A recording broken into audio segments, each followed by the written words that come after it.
Chapter 13, Homosexuality, the Gatekeepers.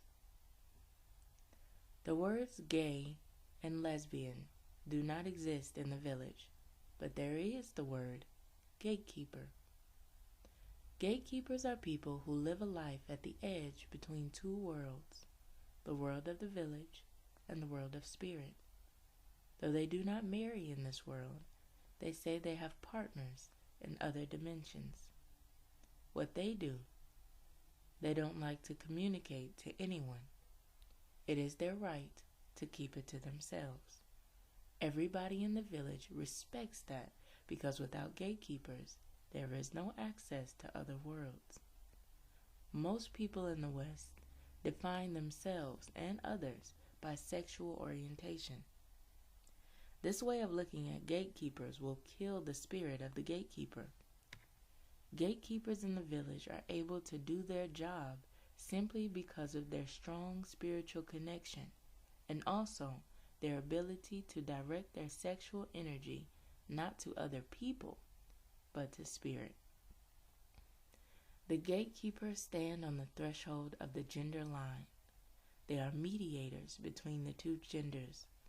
They make sure that there is peace and balance between women and men.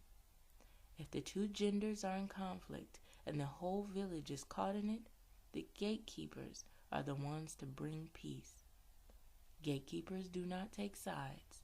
They simply act as the sword of truth and integrity. There are many gates that link a village to other worlds. The only people who have access to all these gates are the gatekeepers. I should mention here that there are two different kinds of gatekeeper. The first group has the ability to guard a limited number of gates to the other world, specifically those that correspond to the Dagara cosmology, water, earth, fire, mineral, and nature, because they vibrate the energies of those gates. The second group of gatekeepers, which is our focus here, has the responsibility of overseeing all the gates. They are in contact not only with the elemental gates, but also with many others. They have one foot in all the other worlds and the other foot here. This is why the vibration of their body is totally different from others. They also have access to other dimensional entities such as the cantomblé, small beings who are very magical and knowledgeable. They are known as leprechauns in the Irish tradition. Now, what would happen if you're dealing with a culture that doesn't care about these gateways? What happens is that a gate person cannot do his job. Gatekeepers are left unable to accomplish their purpose. This is one of the most distinguishing factors about gays in the village. Now, as to their sexual orientation, nobody cares about this question. They care only about their performance as gatekeepers. I figure if they want people in the village to know about their sexuality, they will share it with them. I once heard that one of the reasons why gatekeepers are able to open gates to other dimensions is in the way they use their sexual energy. Their ability to focus their sexual energy in a particular way allows them to open and close different gates. The life of gay people in the West is in many ways a reaction to pressure from a society that rejects them. This is partly because a culture that has forgotten so much about itself will displace certain groups of people, such as the gay community, for their true roles.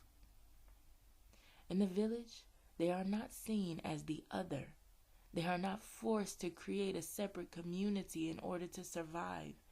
People do not put a negative label on them. They are regarded no differently than any other child of the village. They are born gatekeepers with specific purposes and are encouraged to fulfill the role they're born to in the interest of the community. In the village, gatekeepers have an eye on both genders. They can help the genders to understand each other better than usual in their daily life. That's why a group of women, for example, might gather and bring a male gatekeeper to help them understand certain village issues. The same thing happens on the other side with a female gatekeeper coming into the middle of the men's circle. In the village, homosexuality is seen very differently than it is seen in the West, in part because all sexuality is spiritually based. Taken away from its spiritual context, it becomes a source of controversy and can be exploited. In the village, you would never see gatekeepers, or anybody for that matter, displaying their sexuality or commenting on the sexuality of others. Gatekeepers hold the keys to other dimensions. They maintain a certain alignment between the spirit world and the world of the village. Without them, the gates to the other world would be shut. On the other side of these gates lies the spirit world or other dimensions. Gatekeepers are in constant communication with beings who live there, who have the ability to teach us how to deal with ritual. And gatekeepers have the capacity to take other people to those places. A gatekeeper's knowledge is different from the knowledge of mentors and elders. This is because elders do not necessarily have access to all the gateways. The gatekeepers, on the other hand, have access to all the dimensions. They can open any gate. Although their knowledge is very broad, elders will call upon gatekeepers to help them open a particular gate or help them better understand what the spirit world is about. Gays and lesbians in the West are often very spiritual, but they have been taken away from their connection with spirit. My feeling is that without that outlet or that role in the culture, they have to find other ways of defining themselves. This could be one of the reasons why they would want to get married or make themselves look as though they do not have a unique purpose. I have seen people in the West who have lost their identity trying to usurp the role of gatekeeper once they learn about the power it involves. They do this for their own benefit without really knowing what it means to be a true gatekeeper. Being a false gatekeeper is not helpful to anyone. It can only be harmful to the usurper. These people need to understand that in the village, a person doesn't become a gatekeeper out of a desire for power or even because of sexual orientation. No. Gatekeeping is part of one's life purpose, announced before birth and developed through rigorous initiatory training to ensure that its power is not misused. A gatekeeper is responsible for a whole village, a whole tribe. Gatekeeping is not a game. Even though in the village, homosexual relationships are not commonly the subject of ritual, here in the West they have become so simply because of the circumstances of life. The ash rituals and almost any other rituals I have described may be used to strengthen gay relationships.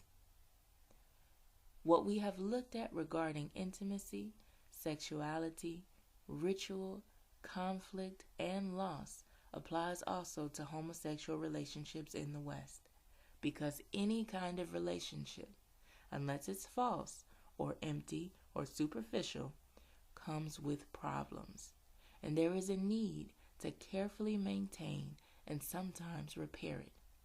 Maybe the only difference for gays and lesbians would be to have other gatekeepers in addition to non-gay family members and friends involved in their rituals.